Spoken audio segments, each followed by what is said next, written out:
You're watching ABC4 News.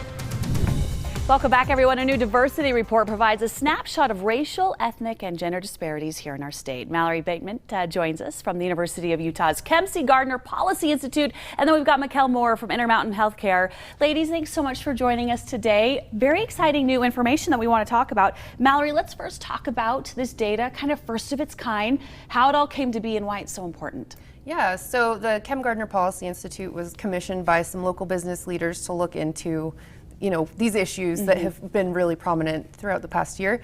And so we went through a bunch of publicly available data sources and grabbed over 50 variables that look at education, economics, health and housing, and just how our population kind of experiences all those different things in our different racial and ethnic populations. Kind of give us a quick snapshot of what was the big takeaway. What did you guys find out after going through all that data?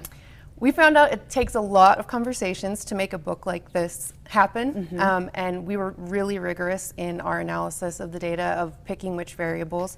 And we found that the data shows racial and ethnic disparities across those 4 areas, and so it provides a good starting point for us to try to move forward and look at the future.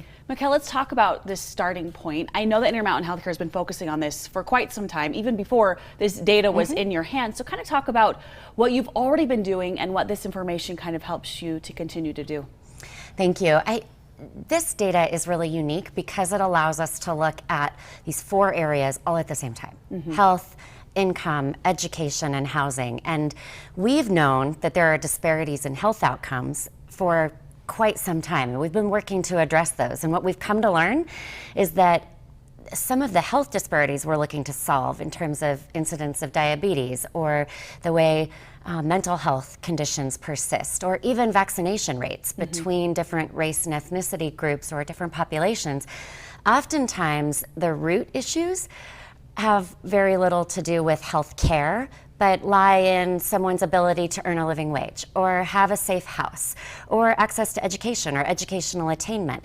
And so we've come to talk about these things as the social determinants of health, which is a little bit of a mouthful, but this report allows us to work across sectors to think about how do we address the disparities that exist in all of these different aspects of our lives rather than thinking about it just from a health-centric way. Which I think is kind of a cool thing to see, that obviously with Intermountain Healthcare, your main control and what you can really focus on is healthcare, right, but you're kind of stepping outside of your parameter to see what you can do to help really better Utahns' life in general. Kind of talk about that being the overall goal for Intermountain, not just to make sure we all feel well, but live well as well.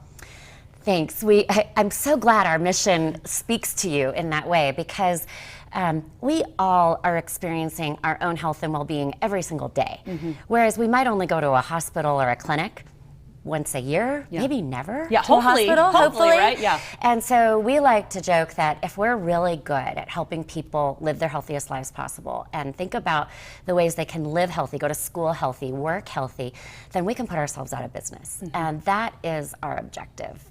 We really want Utahns and people everywhere to be healthy. Mallory, finally, this data is so interesting, obviously very rigorous, a lot of hard work that's gone into all of this. What are you kind of hoping to see on the big picture from kind of happen with all of the work that you and your team has put into this? I hope it starts some good conversations. We do have some great community partners like Intermountain that are really dedicated to the work, but there are a lot of spaces where there's room for new conversations to start.